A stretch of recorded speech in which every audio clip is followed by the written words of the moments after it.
एक और जो ऑपोजिशन बात करता है बार बार, वो करता है महंगाई की, बेरोजगारी की और पलायन की। कहता है कि यहाँ इतने सारे ग्रेजुएट्स हैं जिनको नौकरी नहीं मिलती, बिहार से लोगों को बाहर जाना पड़ता है नौकरी करने के लिए, और बेरोजगारी बढ़ती जा रही है। इसको आप कैसे देखते हैं? देखिए, सिर्फ नौकरी अकेला मुद्दा नहीं था। बिहार के अंदर गांव में शुद्ध पीने का पानी नहीं मिलता था, घरों में बिजली नहीं मिलती थी। मैंने भी बिहार में देखा है कि चार्जर के लिए वो छोटे इन्वर्टर कहते हैं ना, वो लेकर दुकानें लगती थी फोन चार्ज करने के लिए। आज बिहार में 24 घंटा बिजली मिलता है, हर घर में पानी भी पहुंचा है, हर घर में शौचालय पहुंचा है, और इंफ्रास्ट्रक्चर बनने के बाद, बिजली के कारखाने लगने के बाद ढेर सारा इन्वेस्टमेंट भी आया है। और आगे ये जो नींव पड़ी है, ये नींव पर बड़ी इमारत बनने जा रही है, और वो केवल और केवल नीतीश जी और मोदी जी ही कर सकते हैं। लालू जी ने तो हरे भरे बिहार को बर्बाद करने का काम किया था जंगल राज के माध्यम से।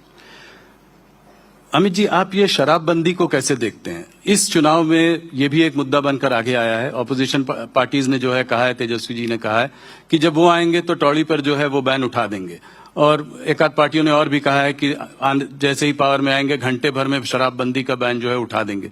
इसको आप कैसे देखते हैं? देखिए, नीतीश बाबू ने बड़े मन के साथ बिहार की माताओं बहनों को शराबबंदी से सम्मान पूर्वक जीवन जीने के लिए मौका दिया है। वो एनडीए सरकार की पॉलिसी है। एनडीए के सभी घटक दल इसके साथ बंधे हुए भी है और इसको मानते भी। थोड़ा सा बात करें चुनावी वादों का। आप लोगों ने भी वादा किया है, ऑपोजिशन भी वादा कर रही है। मैं शुरुआत करता हूं आप लोगों के वादों से। हमारा कोई वादा नहीं आया है, हमने तो काम ही कर दिया है। हमारा अभी वादा तो आना बाकी है भैया जी। नहीं तो एक काम जो आपने कर दिया है, जो कि 1,41 लाख महिलाओं को आपने 10,000 दिया है। एक एंटरप्रेन्योरियल सेटअप बनाया है यहाँ की महिलाओं के लिए, जिससे कि महिलाओं कोऑपरेटिव बनाया जी। तो मैं आप सवाल ये पूछना चाहता हूँ, इसके अलावा इलेक्ट्रिसिटी भी आपने प्रॉमिस की है कि इतने यूनिट्स फ्री कर देंगे। प्रॉमिस नहीं किया है, कर दिया है। इसका जो है बिहार के बजट पर क्या असर पड़ेगा? क्या ये सब फ्री भी नहीं है? देखिए, हमने अगले 5 साल में बिहार के जीएसडीपी में जो बढ़ोतरी होने वाली है, वो बढ़ोतरी और फिस्कल डेफिसिट न बढ़े, उसका कैलकुलेशन कर ये सारे काम किए। और आप माफ करना मुझे, ये एक कंटिन्यूअसली चलने वाले, गरीबों को एम्पावर करने वाले कार्यक्रम का एक हिस्सा है। जैसे हमने घर दिया, बिजली दी, गैस दिया, शौचालय दिया, 5 किलो अनाज दिया, हमने गैस का सिलेंडर दे दिया, 5 लाख तक का सारा इंश्योरेंस उनको, मतलब दवाइयों का खर्चा फ्री कर दिया। अब उसको काम करना है। काम करना है तो पूंजी नहीं है। पहले तो जो कमाते थे वो सारा चला जाता था ये सब चीजों में, लकड़ियां, टहनियां, केरोसिन लाना पड़ता था, और दवाइयों में खर्च हो जाता था। अनाज नहीं था, अनाज में खर्च हो जाता था, खाने पीने में। अब ये सारी चीजों से बिहार का गरीब मुक्त हुआ है, वो कुछ करना चाहता है। तो ये जो 10,000 रुपया दिया है, वो सीड मनी के रूप में दिया है, जो उसकी पूंजी के रूप में काम में आएगा। और ये 10,000 से नहीं रुकेगा, आगे जाकर ये 10,000 सीड मनी का उपयोग कर 2 लाख रुपये तक की लोन बिहार के गरीबों को मिलने वाली है, जिससे वो छोटे अपने कारोबार कर पाएगा और आत्मनिर्भर होने की दिशा में आगे बढ़ेगा। एक और, इतनी बड़ी संख्या में जो गरीब है उनको 2 लाख रुपए का लोन देकर छोटे कारोबारों में एंगेज करना, उनको आत्मनिर्भर बनाना, और दूसरी ओर इतना बड़ा इंफ्रास्ट्रक्चर का निर्माण कर रोजगारी जनरेट करना, और इंफ्रास्ट्रक्चर का निर्माण करने के बाद, बिजली बनाने के बाद जो कल कारखाने आएंगे उसमें भी रोजगारी का निर्मित होगा। तो ये वैज्ञानिक तरीके से एक बनाया हुआ कार्यक्रम है। इसको बदनाम करने के लिए ना मीडिया ने ना ऑपोजिशन ने आइसोलेशन में एक चीज को उठाकर नहीं देखना चाहिए। तेजस्वी जी कह रहे हैं कि अगर उनकी सरकार बनी तो हर बिहार के घर में एक सरकारी नौकरी देंगे। क्या ये संभव है? क्या ये हो सकता है? आप मानते हो क्या? नहीं, मैं तो आंकड़ों पर जाना चाह रहा था कि अभी सिर्फ 25-26 लाख नौकरियां हैं और करीब कम से कम 3 करोड़ परिवारों को नौकरी इतने सारे व्हाट्सएप घूम गए जी कि 2 करोड़ 80 लाख परिवार 20 लाख नौकरी दे चुके हैं। 2 करोड़ 60 लाख नौकरी गुना 40,000 12 लाख करोड़ रुपया चाहिए। बिहार के बजट से 3 गुना पैसा चाहिए जी। अब वो तो मानते हैं कि वो जो बोलते हैं सब लोग मान लेते हैं, मगर बिहार के युवा को वो अंडर एस्टिमेट कर रहे हैं। मेरे पास तो बिहार से ही व्हाट्सएप आए कि कहां से दोगे इतना पैसा। मगर एक सूत्र है, वचन से क्यों, वचन देने में क्यों दारिद्र रखना चाहिए? देना चाहिए। ये लोग दे रहे हैं। इनको मालूम है कि उनको सत्ता में नहीं आना है, वचन पूरा करने की उनकी नौबत ही नहीं आनी है, इसलिए अनाप शनाप घोषणा पत्र बना दिए।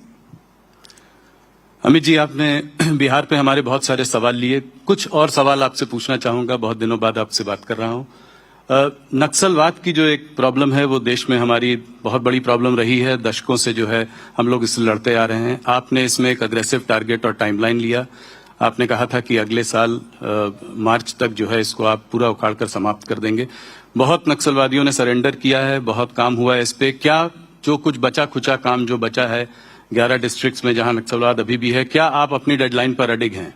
नहीं, बिल्कुल मैं विश्वास से मानता हूं कि 31/3/2026 को ये देश पूर्णतया नक्सलवाद से मुक्त हो जाएगा और बिहार नक्सलवाद से मुक्त हो गया है।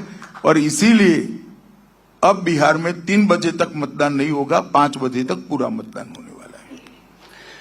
तो अमित जी, मेरे कुछ एक आध फॉलोअप सवाल ये हैं कि कितने नक्सल बचे हैं, कब तक वो खत्म हो जाएंगे, कैसे, अभी और क्या कार्यवाही आगे होगी? राहुल जी थक जाओगे जी। गिनती में आप मत पड़िए, इसमें ही आपका भला है। मैं देश की जनता को इतना बताना चाहता हूं, 11 साल से नरेंद्र मोदी सरकार इस पर काम कर रही है।